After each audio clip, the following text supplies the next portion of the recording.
Hello, my lovely anatomists and physiologists. Welcome back to our discussion of the blood. We left off with the blood plasma, and now we're talking about formed elements. When we talk about blood, remember, we're talking about a connective tissue, and connective tissues all have an extracellular matrix and specialized cells. And so in the case of blood, the extracellular matrix is the plasma, and the specialized cells in this case, we actually refer to as formed elements. When we talk about the formed elements in blood, remember we can think about them as composing less than half of the total blood volume, or we can memorize an exact percentage range so we can see, depending, we might see formed elements composing 37 to 54% of the total blood volume. Now we call these formed elements rather than cells because we'll see that the mature form of the red blood cell pretty much has no organelles. And so it's not a cell like how we define cells back in chapter 3. And then when we talk about the platelets, we'll see that they're actually just cell fragments. So because 2 of our 3 types of cells are not like full cells in the way that we defined in chapter 3, we talk about these collectively as formed elements. And so when we talk about the formed elements, we do have 3 types, and we will see that maybe like 99.9% of all formed elements are the red blood cell.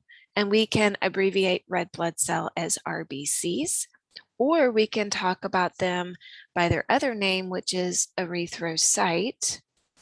And the erythro part of the name means red, and then CYTE ending, of course, means cell. Now, the job of the red blood cell is actually transporting the oxygen gas and the carbon dioxide gas throughout the body. And we're going to have a video dedicated just to the erythrocyte, so we'll get into that in more detail in the future.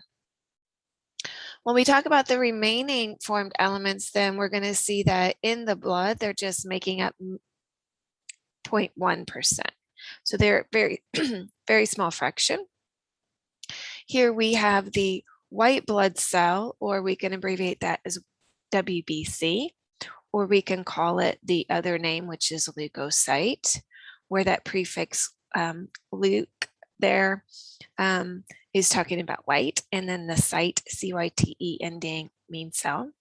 And these are going to be your defense cells, or you can talk about them as your immune cells.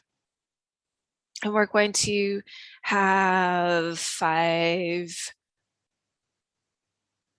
types that we're going to be looking at specifically. And so again, we'll have our own video here dedicated to the leukocyte. And then the last fragment or last formed element here is the platelet. Now, some people talk about this as a thrombocyte, but the platelet is actually a formed element, meaning it's a cell fragment and not a cell. And so you may not want to use this term thrombocyte for that reason. We'll see that our platelet is going to be involved in the blood clotting mechanism. So again, we're going to have a video dedicated just to the platelet in the future. So stay tuned. Up next, we're going to talk about how these are formed in the body. And as always, take care of yourselves and each other.